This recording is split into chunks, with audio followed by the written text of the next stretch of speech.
여러분, 조 바이든 미국 대통령이 방한 중이죠.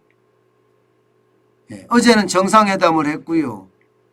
오늘은 정의선 현대차 부회장하고 만남을 하고 오후쯤에 이제 일본으로 떠난다고 알고 있습니다. 그런데 어저께 정상회담이 있었습니다. 정상회담은요, 여러분 3단계로 이루어졌어요. 3단계로. 맨 처음 양국 정상하고 측근 2명이 참석하는 소인수 회담을 했고요. 그리고 통역만 딱 대동하는 단독 회담이 있었고요. 그리고 양국 정부와 대통령실 관계자들까지 다 배석한 확대 회담이 있었습니다. 사실 당초 회담은 90분 정도 예상을 했거든요. 그런데 무려 말입니다. 1시간 49분, 109분 동안 진행이 됐습니다.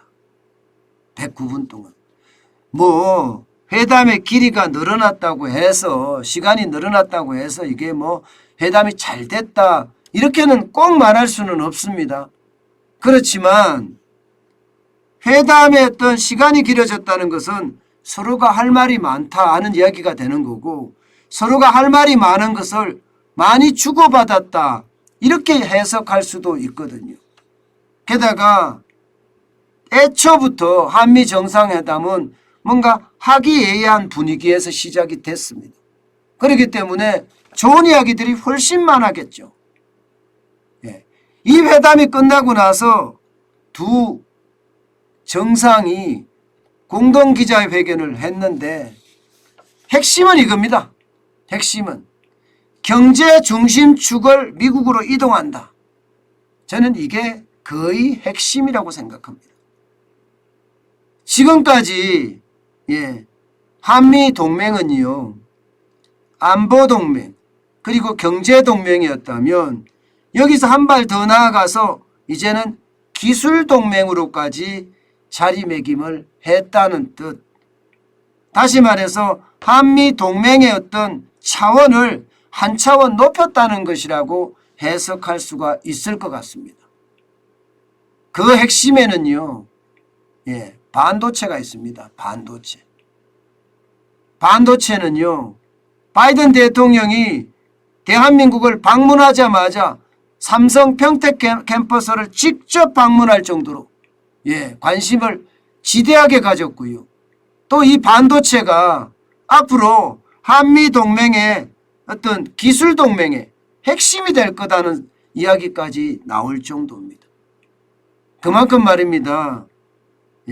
바이든 대통령은요, 중국을 뺀 첨단 기술의 어떤 동맹, 이것도 굉장히 빠르게 추진시키고 있다 이렇게 보입니다. 오죽했으면 여러분, 이 웨이퍼거든요. 웨이퍼. 쉽게 말하면 반도체 기판입니다. 이 웨이퍼에다가 보시다시피 대한민국은 윤석열이라고 썼고요, 미국은 바이든이라고 썼습니다. 이렇게까지 써가면서 말입니다, 세계에다가 대한민국과 미국은 반도체를 시작으로 기술 동맹을 시작한다 이렇게 만천하에 알린 겁니다. 저는 반도체는 시작일 거고요, 결국 말입니다, 반도체를 시작으로 해서 말입니다, 전기차나 전기차 배터리, 여기에서 한 발 더 나아가서 원전이나 SMR이라고 이야기하는 스마트 원자료까지 기술 동맹의 어떤 폭은 굉장히 높여간다. 이렇게 이번 한미 정상회담을 기준 지을 수 있을 것 같습니다. 기준 지운다? 평가할 수 있을 것 같습니다. 그만큼 한미 정상은요, 경제에 아주 뭐라고 이야기해야 되나, 집중했다 이렇게 이야기할 수가 있을 것 같아요. 특히 말입니다, 바이든 대통령은요, 대한민국에 와서 IPEF라고 하는 인도태평양 경제 프레임워크라는 거, 이거를 구축하면서 대한민국이 가장 먼저 참여를 하거든요. 중국을 뺀 공급망 사설을 구성하는 그 형태의 모양새도 지금 만들어낼 정도거든요. 그러니까 첨단 기술은 미국과 대한민국과 일본 그리고 대만을 엮어서 첨단 기술의 동맹을 만들어 가고요. 그 외에 일반 제품의 공급망은 중국을 뺀 IPEF 인도태평양 경제 프레임워크로 이끌어 가겠다 하는 구상을 보여준 겁니다. 저는 이런 것을 보면서 말입니다. 앞으로 대한민국의 차세대 성장 동력들 반도체도 당연히 들어가고요. 여기에 파운드리도 들어갈 거라고 생각을 하거든요. 3나노 반도체를 지금 삼성에서 아예 전격 공개를 했을 정도니까요. 게다가 2차 전지 또 전기차. 저는 전기차 부분은요, 여러분 굉장히 강한 어떤 모양새를 가지고 있다. 저는 이렇게 생각을 하고요. 이게 앞으로 세계 경제를 주도하지 않을까 그런 생각 저도 많이 하거든요. 그러면 결국 말입니다. 여러분 이거 한번 보세요. 오늘 정의선 부회장을 바이든 대통령이 만나게 되는데 왜 만나는지 보여주는 단적인 거예요. 미국 조지아에 6조 3천억 원을 들여서 조지아 전기차 공장을 짓겠다고 발표를 했습니다. 아마 이 이야기에 대한 이야기를 아마 좀 더 구체적으로 하겠죠. 지금 현대 기아차는 여러분 보세요. 기아차 조지아주 공장을 만들었죠. 2009년에 현대차 알리베마주 공장을 만들었죠. 2006년에 이제는요 조지아주에는 전기차 공장을 만든다는 거예요. 어떻게 생각하면요 여러분 이것은요 한미 기술 동맹의 어떤 결정체로 나아가는 길 중에 하나가 아닌가 저는 그렇게 생각합니다. 반도체는요 우리만 어떤 특수하게 비메모리 반도체는 1등이지만 파운드리는 지금 대만에 이어서 2등이잖아요. 이게 비메모리 반도체, 메모리 반도체가 1등이죠. 그죠? 이런 상태라면 전기차를 이렇게 밀어붙이는 거, 이것은 어쩌면요.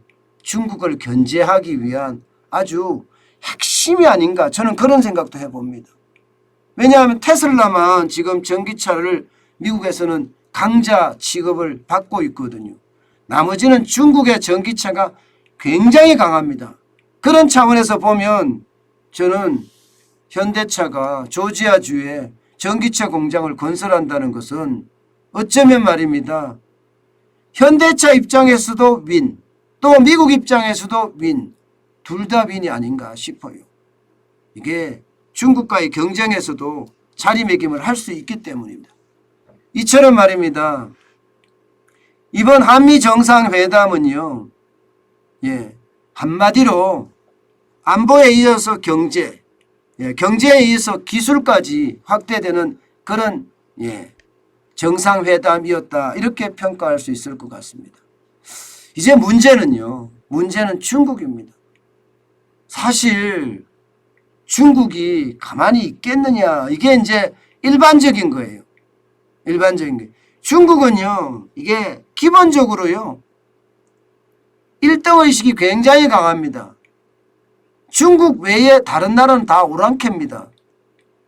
그런데 미국과 중국이 굉장히 치열하게 싸우고 있는 상태에서 한국과 미국이 가까워진다? 그것을 중국이 봐줄 수 있을 것이냐? 이건 진짜 위험해 보입니다. 여러분 보시다시피 2021년 기준입니다. 중국에 대한 한국의 수출 비중이 25.3%예요. 무려 말입니다. 1629억 달러입니다. 1629억 달러면 25.3%라는 것 굉장하죠.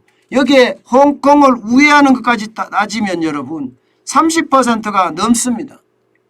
게다가 여러분 지난번에 우리가 한번 봤죠. 그때 우리가 난리 났을 때 요소수 말입니다. 요소수가 중국에서 공급 안 하니까 대한민국 전역이 난리가 났어요. 대한민국 전역이. 저는 이런 경고성 보복 또 있을 수 있다고 생각을 합니다. 제2의 사드 보복까지 갈란지 이것은 중국에도 피해가 되기 때문에 섣불하게 이번에 가는 것은 쉽지 않다. 왜냐하면 인도태평양 경제 프레임워크에 우리만 참여하는 것이 아니라 전체가 한 15개국 이상이 참여하잖아요. 그럼 거기 다 제재할 수는 없을 거 아니에요. 한국만 특별하게 제재한다? 그러면 한국하고 중국하고는요 경제전쟁이 벌어질 가능성 큽니다. 그럼 우리가 일방적으로 당할 가능성도 굉장히 높아요. 아직까지는 초격차 기술을 못 갖고 왔거든요. 요소수 하나인데도 전국이 덜썩덜썩했는데 그 외에도 많습니다. 전기 배터리의 핵심이라고 이야기하는 수산화나트륨. 중국의 의존도는 83.5%입니다. 황산 코발트는 81.5%예요. 굉장하죠? 굉장하죠? 그렇기 때문에 이게 지금까지 한미 정상회담을 통해서 경제안보 한 걸음 더 나아가서 기술 혈맹까지 맺었다면 이제 중국을 기왕이면 적대시할 필요는 없잖아요. 다독거리는 게 필요합니다. 우리가 중국을 빼고 말입니다. 수출을 다변화할 수 있는 구조를 만들 때까지라도 이게 중국을 다독거리는 게 필요해요. 중국의 수출 비중이 너무 많은 거 이건 사실 굉장히 큰 문제입니다. 어떤 면에서 보면 IPEF라고 이야기하는 인도태평양 경제 프레임워크 여기는요 우리에게는 또 하나의 기회를 제공합니다. 새로운 공급망 사설이 만들어지면서 그동안 중국에 수출하던 것을 동남아로 수출할 수도 있는 게 동남아로. 이미 동남아로 많이 넘어간 것도 있지만 말입니다.